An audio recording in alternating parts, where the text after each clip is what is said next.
Ma'am may I come in? No, it's too late. You can't come in. Ma'am ನಾನು ಆಫೀಸ್ಗೆ ಹೋಗಿದ್ದೆ. ನಿಂಗೆ ಗೊತ್ತು ತಾನೇ ಈ ಪೀರಿಯಡ್ ತುಂಬ ಇಂಪಾರ್ಟೆಂಟ್ ಅಂತ. ನೀನು ನೆಕ್ಸ್ಟ್ ಪೀರಿಯಡಲ್ಲೂ ಆಫೀಸ್ಗೆ ಹೋಗ್ಬೋದಾಯ್ತು. ಆಫೀಸ್ ಬಂದು 4 o'clockವರೆಗೂ ಓಪನ್ ಆಗಿರುತ್ತೆ. ಬಟ್ ಸ್ಟಿಲ್ ನೀನು ಈ ಪೀರಿಯಡಲ್ಲೇ ಹೋಗಿದ್ಯಾ. You can't come in. ನೀ ಕ್ಲಾಸ್ ಸ್ಟೂಡೆಂಟಾ? ಈ ಕ್ಲಾಸಲ್ಲೇ ಓದ್ತಾ ಇರೋದಾ ನೀನು? ನಾನು ನಿನ್ನ ಇದುವರೆಗೂ ನೋಡಿಲ್ವಲ್ಲ.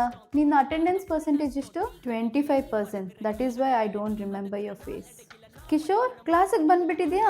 ಯಾವಾಗಲೂ ನೀನು ಫೆಸ್ಟು ಇಲ್ಲ ಕ್ಲಾಸ್ ಈವೆಂಟ್ ನಡೆಯಾಗನೇ ಬರೋದು ಕಾಲೇಜ್ಗೆ. ಇವತ್ತು ಅಪರೂಪ ಬಂದ್ಬಿಟ್ಟಿದ್ಯಾ? ಏನು ಸಮಾಚಾರ? ಓಹ್, ಅಟೆಂಡೆನ್ಸ್ ಕಮ್ಮಿ ಇದೆಯಾ, ಅದಕ್ಕೋಸ್ಕರ. ಸುಷ್ಮಾ, ಕಮ್ಯೂರ್. ಸ್ಟಾಫ್ ರೂಮಲ್ಲಿ, ಕ್ಯಾಂಟೀನಲ್ಲಿ ಮತ್ತು ಬೇರೆ ಕಡೆ ಎಲ್ಲಾದರೂ ಟೀಚರ್ಸ್ನ ನೋಡಿದ್ರೆ ಅವರಿಗೆ ಗುಡ್ ಮಾರ್ನಿಂಗ್ ಇಲ್ಲ ಗುಡ್ ಆಫ್ಟರ್ನೂನ್ ಹೇಳ್ಬೇಕಂತ ಹ್ಯಾಬಿಟ್ ಇಲ್ವಾ ನಿನಗೆ? ಎಸ್ಟರ್ಡೇ ನಾನು ಕ್ಯಾಂಟೀನಲ್ಲಿದ್ದೆ. ನನ್ನ ನೋಡಿನೂ ನೋಡ್ದಿರೋ ಥರ ಇವಳು ಓದ್ಲು. Is that a good behaviour? ಎಲ್ ಸುಷ್ಮಾ, ನೆಕ್ಸ್ಟ್ ಟೈಮಿಂದ ಯಾವುದೇ ಟೀಚರ್ಸ್ ನೀನು ನೋಡಿದ್ರು you should wish them. Okay, go sit.